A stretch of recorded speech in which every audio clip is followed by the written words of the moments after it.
Hello viewers, welcome to my YouTube channel Bandana রান্নাঘরে। আপনাদেরকে সবাইকে স্বাগত। আজকে একটা রেসিপি নিয়ে হাজির হয়েছি, কুমড়ো শাকের চচ্চড়ি। এটা দারুণ খেতে হয়, আপনারা বাড়িতে অবশ্যই ট্রাই করবেন। আশা করি আপনারা পুরোটা জুড়ে থাকবেন আমার সাথে। চলুন উপকরণগুলো শেয়ার করি। এই যে কুমড়ো শাক লাগছে, কেটে নিয়েছি, ভালো করে ধুয়ে নিয়েছি। এটা আমাদের গাছের বাড়ির গাছের কুমড়ো শাক, একদম টাটকা, কেনা নয়। বেগুন লাগছে দুটো, আর ঝিঙে লাগছে দুটো, সব চৌকো চৌকো করে কেটে নিয়েছি। বেগুন ঝিঙে দিলে চচ্চড়িটা ভালো খেতে হয়। এই যে ফোড়ঙে লাগছে 5 ফোড়ন আর দুটো শুকনো লঙ্কা, আর 3টে বড় আলু কেটে নিয়েছি, এটাও চৌকো চৌকো করে কেটেছি। চচ্চড়ির আলু আর ঝিঙে বেগুন সব চৌকো চৌকো করে কাটতে হয়। আর সর্ষে লাগছে 25 গ্রাম মতো, আর তেল লাগছে, সর্ষের তেল লাগছে। এবার আর লাগছে হলুদ গুঁড়ো, লঙ্কা গুঁড়ো, নুন, জিরে গুঁড়ো আর চিনি। চিনিটা 2 চামচ মতো লাগছে। চিনি চচ্চড়িতে একটু চিনি দিতে হবে, নাহলে ভালো লাগবে না, যেহেতু নিরামিষভাবে বানানো হচ্ছে। এবার কড়াতে সর্ষের তেল দিয়ে দিচ্ছি, তারপর 5 ফোড়ন শুকনো লঙ্কা দিয়ে দিলাম ফোড়নে।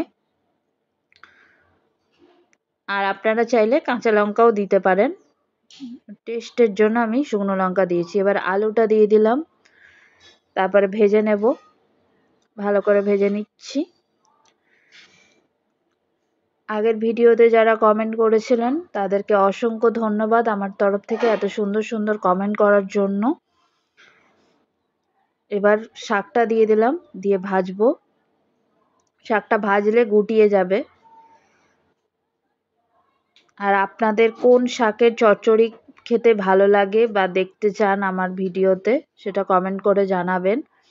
আর এই রেসিপিটা কেমন লাগলো অবশ্যই কমেন্ট করে জানাবেন। দেশ বা দেশের বাইরে যারা যারা দেখছেন তারা কে কেমন আছেন অবশ্যই জানাবেন আমাকে। ভিডিও মারফত আমি এটা বলি, কারণ সব ডাইরেক্টলি তো আপনাদের সাথে কথা হয় না। আর আমি লাইভ করি বিকেল 5টায়, যারা যারা আমার সাথে কথা বলতে চান অবশ্যই আমার লাইভে আসবেন। যে সব কিছু ভেজে নিচ্ছি। আমার রেসিপিটাতে বা আমার কথার মধ্যে যদি কোনো ভুল ত্রুটি থাকে অবশ্যই আমাকে ক্ষমা দৃষ্টিতে দেখবেন। এই যে ঝিঙে আর বেগুনটা দিয়ে দিচ্ছি, দিয়ে ভেজে নেব। চচ্চড়ির মেন টিপস হচ্ছে সব কিছু ভালো করে ভাজতে হবে। যত বেশি ভাজা তত বেশি চচ্চড়ির টেস্ট। সব এই যে ভালো করে ভেজে নিচ্ছি। চচ্চড়ি যদি ভালো করে না ভাজা হয়, কাঁচা কাঁচা থাকে, তাহলে টেস্ট হবে না। আর চচ্চড়িকে কখনো কুকারে দেবেন না, এটা অনুরোধ। কড়াতে সবসময় করবেন, কুকারে দিলে একদমই টেস্ট হয় না। অনেকে কুকারে করে তাড়াতাড়ির জন্য। এবার হলুদ গুঁড়ো, জিরে গুঁড়ো, লঙ্কা গুঁড়ো, নুন সব দিয়ে দিচ্ছি 1 চামচ, বড় চামচের 1 চামচ দিয়ে ভেজে নেব। আর নতুন যারা আসছেন তাদেরকে একটাই অনুরোধ, আমার চ্যানেলটাকে ভালো লাগলে সাবস্ক্রাইব করে দেবেন বেল আইকন প্রেস করে। সাইলেন্ট যারা ভিউয়ার্স আছেন একটা সুন্দর কমেন্ট করবেন, আপনাদের পরিবারে পৌঁছে যাব কমেন্ট ধরে। যে মশলাগুলোর সাথে সবকিছু আবার ভেজে নিচ্ছি। এবার চিনি দিয়ে দিচ্ছি। আগেই বলেছি যে এটা নিরামিষভাবে বানানো, তাই চিনি দিতে হবে একটু। আর চিনিটা যদি আপনারা না খেতে চান স্কিপ করে দেবেন। চিনিটা মিশিয়ে নিচ্ছি ভালো করে। মিষ্টি মিষ্টি না হলে ভালো লাগে না এটা। আর এটা ইলিশ মাছের মাথা দিয়েও এটা করা যায়, কিন্তু আমি নিরামিষভাবে বানালাম। দারুণ টেস্ট হয়েছিল, বাড়িতে অবশ্যই ট্রাই করবেন। আর একদম আমাদের বাড়ির গাছের টাটকা কুমড়ো শাক দিয়ে তৈরি করেছি, তাই আরো টেস্ট। এবার জল দিয়ে দিলাম একটু, দিয়ে ঢাকা দিয়ে দেবো। কষতে দিচ্ছি আমি। কষা হয়ে গেছে, 5 মিনিট মতো কষতে দিয়েছিলাম। এবার সর্ষে বাটাটা দিয়ে দিচ্ছি।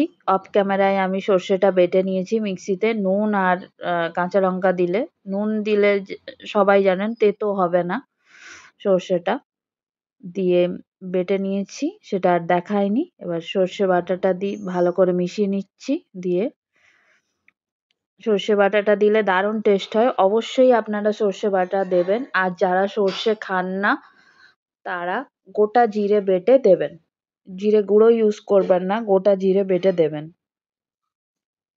তবে সর্ষে দেওয়ার চেষ্টা করবেন, সর্ষেটাই মেন ইনগ্রিডিয়েন্টস, নাহলে টেস্ট হবে না।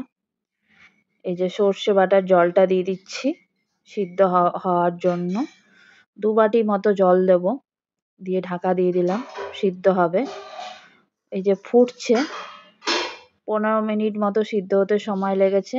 আমাদের কুমড়ো শাকের চচ্চড়ি তৈরি হয়ে গেছে। ভিডিওটা ভালো লাগলে সাবস্ক্রাইব করবেন, লাইক শেয়ার কমেন্ট অবশ্যই করবেন। নতুন এবং পুরনো ভিউয়ার্স যারা আছেন আপনারা সবাই ভালো থাকবেন ও সুস্থ থাকবেন। Thanks for watching.